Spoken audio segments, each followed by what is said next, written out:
Hello बच्चों, welcome है आप सबका। आज के इस वीडियो में हम पोलिनोमियल से रिलेटेड हमने चैप्टर शुरू करा है। फर्स्ट पार्ट मैं बना चुका हूँ, उसमें मैंने पोलिनोमियल्स की कुछ बातें करी थी। आज मैं फिर से उनको रिवाइज भी करा दूंगा और कुछ नई बातें भी आपको पोलिनोमियल से रिलेटेड बता दूंगा। ठीक है, तो मैं ये 4 बातें आज आपके साथ डिस्कस करूंगा। सबसे पहली चीज़ क्या है पोलिनोमियल्स में, पहले आपको पता है पोलिनोमियल्स क्या होता है कि वेरिएबल्स और कांस्टेंट को यूज़ करके हम जो एक्सप्रेशंस लिखते हैं उन्हें हम पोलिनोमियल्स कहते हैं। हम पहले जो टॉपिक हमारा वेरिएबल्स, तो वेरिएबल्स क्या होते हैं, जैसे मैंने इसमें केवल एक्स यूज़ करा है तो इसमें एक ही वेरिएबल है, ये वन वेरिएबल की इक्वेशन है। दूसरे वाले में भी मैंने सिर्फ एक्स यूज़ करा है तो ये वन वेरिएबल की इक्वेशन है। अब मैं क्या करता हूँ, अब कुछ और दो वेरिएबल यूज़ कर लेता हूँ, x square plus y cube minus 6। तो ये जो है टू वेरिएबल्स की इक्वेशन है। मैंने आपको लास्ट पार्ट में बताया था वेरिएबल्स क्या होते हैं। वेरिएबल्स क्या होते हैं, जो अननोन्स होते हैं, जिनकी वैल्यू हमें नहीं पता होती, उनकी वैल्यू हमें निकालना होती है, वो अननोन्स, वो वेरिएबल्स होते हैं। तो ये जो पोलिनोमियल होता है हमारा, उसमें वेरिएबल्स होते हैं। और दूसरी चीज़ होती है कांस्टेंट। कांस्टेंट की होता है जिनकी फिक्स्ड वैल्यू होती है और जिनकी वैल्यू हमें पता होती है। जैसे इस वाली इक्वेशन में, थर्ड वाली इक्वेशन में एक्स और वाई तो हो गए वेरिएबल्स, क्योंकि हमें इनकी वैल्यू नहीं पता है और हम एक्स और वाई की जगह कुछ भी पुट कर सकते हैं। लेकिन ये जो 6 है ये कांस्टेंट है, ये फिक्स्ड वैल्यू 6 है। इस इसकी वैल्यू में हम कोई छेड़छाड़ हम नहीं कर सकते। ऐसी ऊपर वाली इक्वेशन में जो x है वो वेरिएबल है, क्योंकि x की जगह हम कुछ भी पुट कर सकते हैं।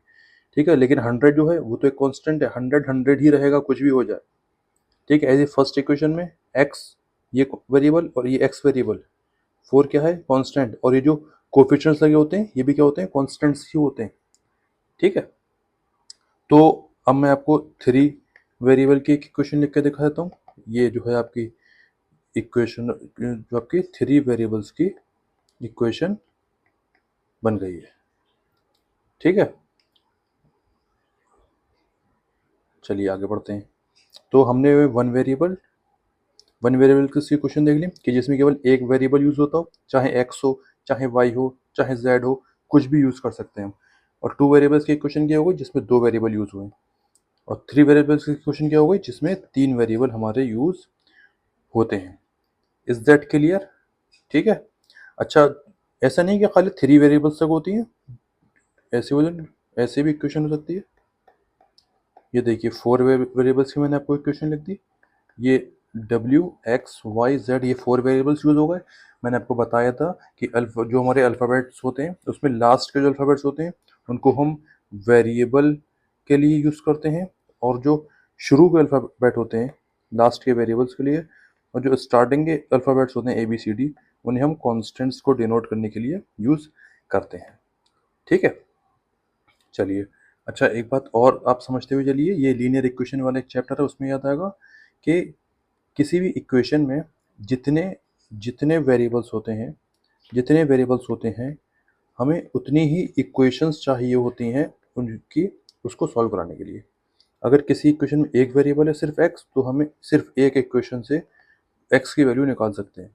अगर किसी इक्वेशन में दो वेरिएबल्स हैं तो हमें दो इक्वेशन चाहिए होंगी एक्स और वाई की वैल्यू निकालने के लिए। अगर किसी इक्वेशन में तीन वेरिएबल्स हैं तो हमें तीन इक्वेशंस ज़रूरत पड़ेगी हमें एक्स वाई जेड की वैल्यू निकालने के लिए। ठीक है, सेट क्लियर? आगे बढ़ें। तो हमने वेरिएबल्स की बात कर ली है। अब नेक्स्ट है हमारा टर्म्स। टर्म्स क्या होती हैं कि जैसे x cube plus two y square plus 16, तो इसमें हमारी कितनी टर्म्स हैं, 1 2 3, तो ये थ्री टर्म्स हैं। ठीक, जो जो जिसमें थ्री टर्म्स होते हैं उसे हम कहते हैं ट्राइनोमियल, याद रखिएगा। जिसमें थ्री टर्म्स होती हैं वो क्या कहते हैं, ट्राइनोमियल। ठीक, नेक्स्ट है एक्स प्लस फोर, इसमें कितने टर्म्स हैं, वन टू, टू टर्म्स हैं, इसमें है टू टर्म्स, तो ये होता है हमारा बाइनोमियल। फिर आया हमारा सिर्फ एक्स स्क्वायर, तो उसमें केवल एक टर्म है, एक टर्म है, तो उसको हम कहते हैं मोनोमियल। क्या कहते हैं हम, मोनोमियल, याद रखिएगा। मोनो का मतलब होता है वन, बाई का मतलब होता है टू, ट्राई का मतलब होता है थ्री, याद रखिएगा इससे कि टर्म्स क्या होती हैं, ये टर्म्स होती हैं हमारी। ठीक है, जैसे अगर कोई क्वेश्चन आ जाए, जैसे two x square plus four x minus x square. अब आपसे पूछ लिया जाए बताइए इसमें कितनी टर्म्स हैं, तो आंख बंद करके इस पे 3 टर्म्स मत लगा दिएगा। क्यों? क्योंकि इसमें देखिए ये और ये टर्म ऐसी हैं कि जो आपस में सॉल्व हो जाएंगी, आपस में प्लस माइनस इनके बीच में हो सकता है। तो 2x square minus x square क्या होता है? X square. ये 4x इधर, ये 2 टर्म आई है, केवल केवल 2 टर्म आई, तो ये मेरा क्या हो गया? बाइनोमियल है ये मेरा। ठीक है, अगर कभी भी ऐसा क्वेश्चन आता है कि बताइए ये मोनोमियल है, बाइनोमियल है, ट्राइनोमियल है, सबसे पहला काम करेंगे उसको आप स्टैंडर्ड फॉर्म में लिख दिए। स्टैंडर्ड फॉर्म में लिखेंगे तो सेम पावर्स वाली अगर कुछ चीज़ें होंगी तो वो पास में आके लग जाएंगी, पास में आके लग जाएंगी, तो आप देख सकते उनको सॉल्व करा सकते हैं। ठीक है, मतलब सेम पावर्स वाले आप देख लीजिएगा, ये आपस में सॉल्व हो जाते हैं। ठीक है, इससे और आपके टर्म्स कम हो जाएंगे। Is that clear? Monomial, monomial, binomial and trinomial. ठीक है, आगे बढ़े। फिर आता है हमारा डिग्री। ये डिग्री मैंने आपको पहले भी फर्स्ट पार्ट में बताया था। डिग्री का मतलब क्या होता है? Highest power. हाईएस्ट पावर जो है किसी पोलिनोमियल में, पोलिनोमियल इक्वेशन में होती है। जैसे x की पावर 15 प्लस 2x की power 20 plus 18 is equals to 0 लिख लीजिए। तो इसमें हाईएस्ट पावर क्या है? 20। तो इस इक्वेशन की डिग्री क्या है? 20। ठीक है, एक इक्वेशन और देख लेते हैं। 2x square plus Y plus 4। तो इसमें हाईएस्ट पावर क्या है? 2। तो इसकी डिग्री क्या हो गई? 2 हो गई। ठीक, 4x लिखा है तो इसमें क्या है? पावर 1 है, तो डिग्री क्या हो गई इसकी? 1।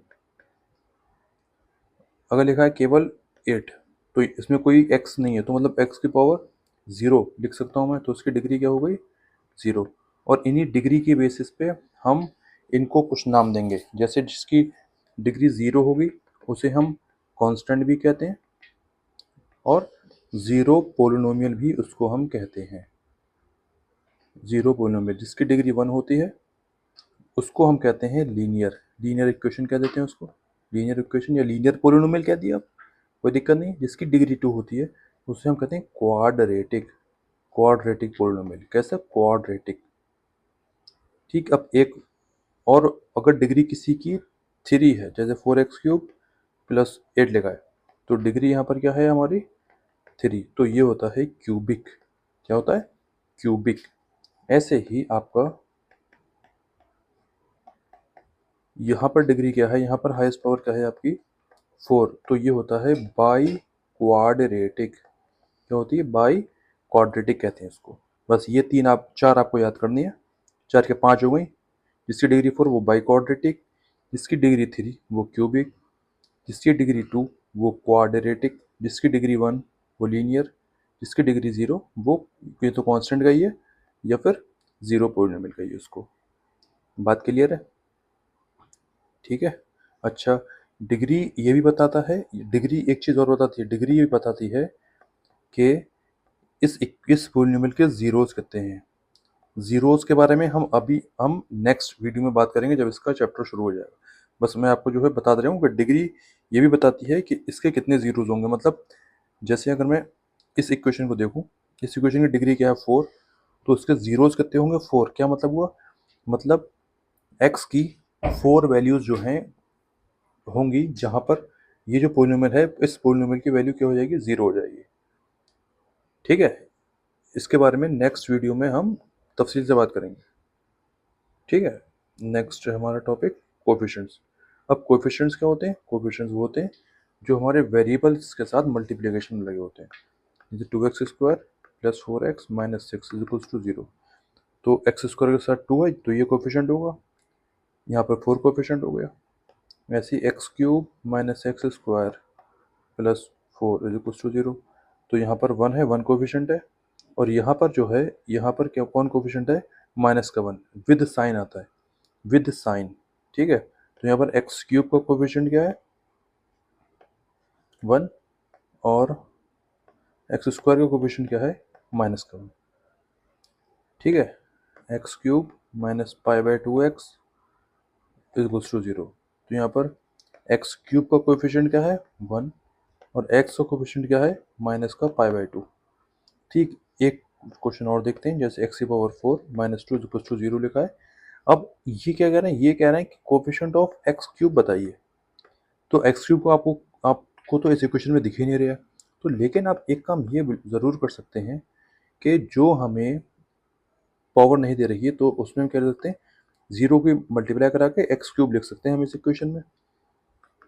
इक्वेशन में जो भी पावर मुझे नहीं दे रही है उसके लिए मैं 0 से मल्टीप्लाई करा के एक्स क्यूब लिख सकता हूँ। ठीक है, क्योंकि इसकी फाइनल वैल्यू तो 0 आएगी। 0 से किसी भी चीज़ की मल्टीप्लाई कराएं तो आंसर तो 0 आएगा। तो मैं किसी भी इक्वेशन में 0 प्लस या 0 माइनस कर सकता हूँ अपनी सहूलियत के लिए। तो यहाँ पर एक्स क्यूब का कोफिशिएंट क्या हो जाएगा, 0। ठीक है, चलिए ये आपके सब कुछ बेसिक्स थे। अब नेक्स्ट टॉपिक इसमें वीडियो में मैं इसके कुछ क्वेश्चंस करा दूंगा और फिर आपका जीरोस वाला जो टॉपिक है, जीरोस ऑफ अ पॉलिनोमियल, वो शुरू कराएंगे।